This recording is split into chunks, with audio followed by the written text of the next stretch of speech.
Body found in abandoned building in St. Catherine.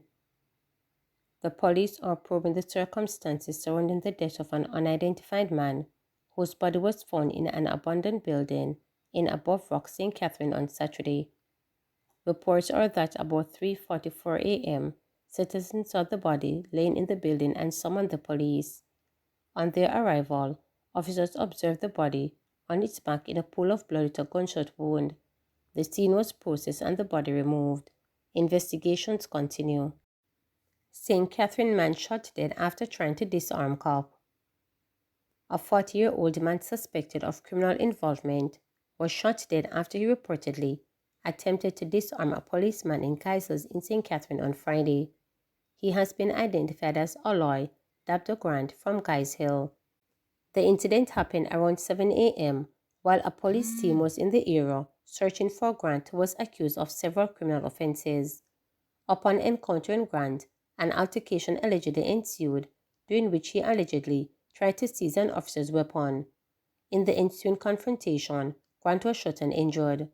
He was transported to the Spanish Town Hospital, but later succumbed to the injuries. The matter was reported to the Independent Commission of Investigations. Tragic fire. A 1-year-old boy was reportedly burnt alive in a house at a section of Mountain View Avenue in St. Andrew on Saturday afternoon after he was left in the custody of a 4-year-old. The name of the toddler was not released up to press time.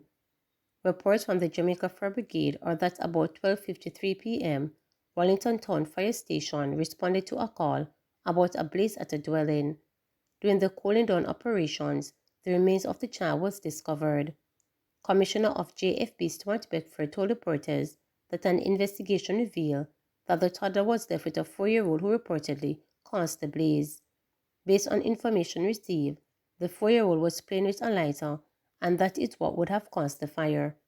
The 4-year-old was able to make it out of the house, but by the time he alerted neighbors, it was too late for them to remove the 1-year-old from the burning building, stated Beckford.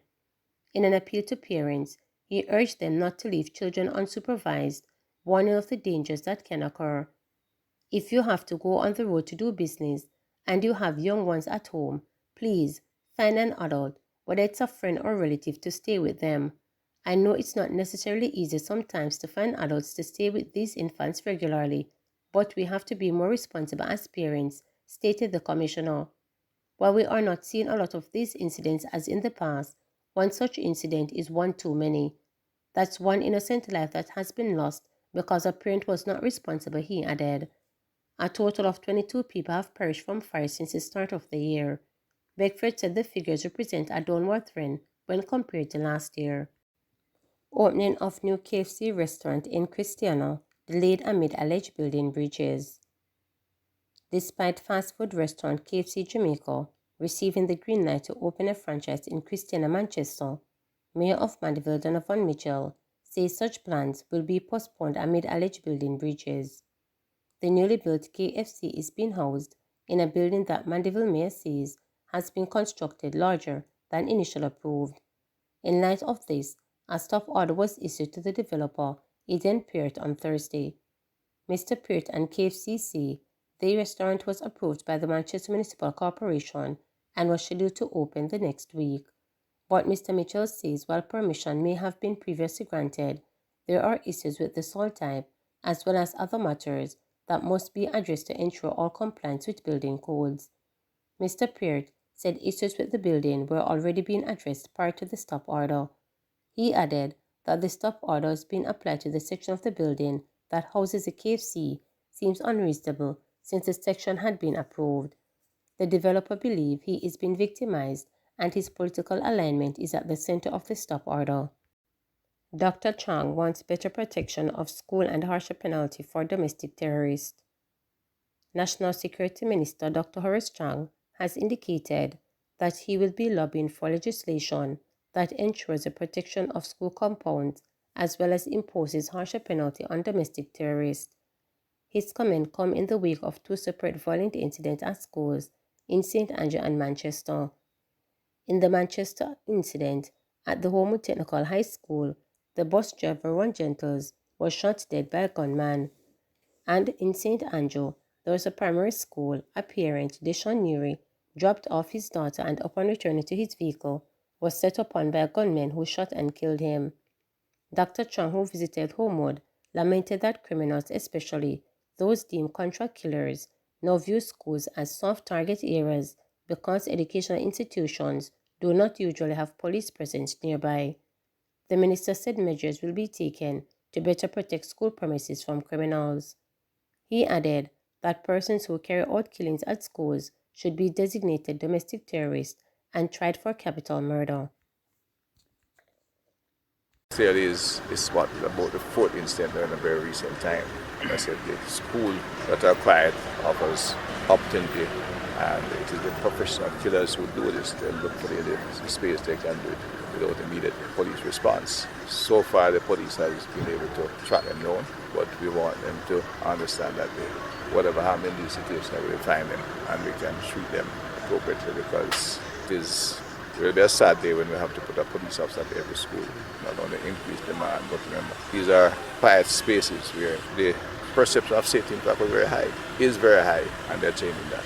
But again, to the students, the teachers, and the parents involved in the community, we extend our deepest condolences and assure them we'll be taking whatever step required to fix the situation, fix it permanently. We're going to have a look at how we deal with this, but I think those perpetrators should be named and treated differently. Whether we domestic terrorists is a term that has been used by the parents, I think need to be looked at.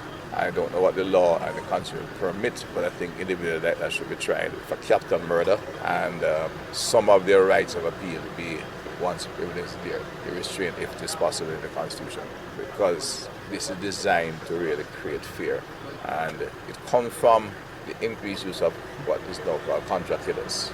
People who kill for the sake of money. They have no concerns, no responsibility. They have the guns, and whether the fight keep them out, there's still a lot of guns out there. And individuals who are willing to take money and create this kind of brutish incident must be treated with the most severe possibility under law. And I think we will need some new legislation of this sort. This is a serious election, says Black River Mayor, pointing to the next parliamentary polls due next year as a serious election. Mayor of Black River and Council for the New Market Division, Richard Solomon, claims that the Jamaica Labour Party-led administration has made the country's economy the best in the Caribbean region. This is the most important election in our lifetime. This is a turning point.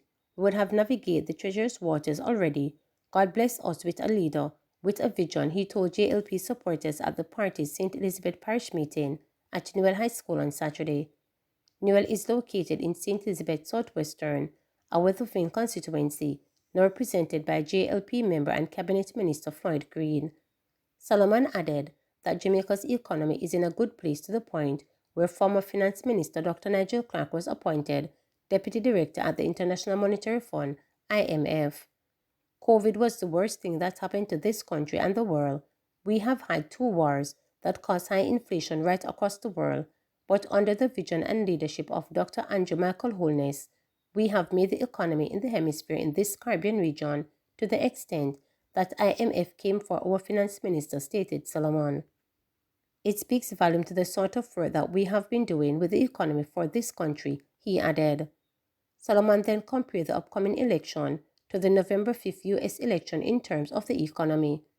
America just had their election the other day, and the number one issue was the economy. In Jamaica, we already fixed the economy and built the economy on our watch. Let us not make the mistake like in the past.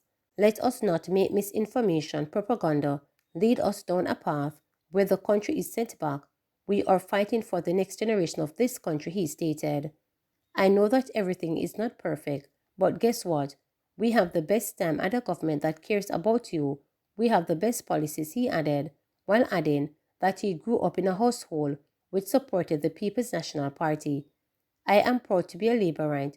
Look at what is the best interest in the country, stated Solomon. 18-year-old charged with gun offense. The St. Catherine South Police have charged an 18-year-old gas distributor with possession of an illegal gun. He is Jamar Bernard, otherwise known as D-Tech, from Hewenden Avenue in the parish. He has been charged with possession of a prohibited weapon and unauthorized ammunition. He was arrested following an incident in Three Oaks Gardens on November 14. The Hunts Bay police report that Bernard was seen with two other men on a playing field. Their actions aroused their suspicion, prompting a search. A strap bag belonging to Bernard was allegedly found to contain a 9mm pistol and a magazine with 7 9mm rounds of ammunition. Remember to subscribe, like, share, and click the notification bell for daily updates.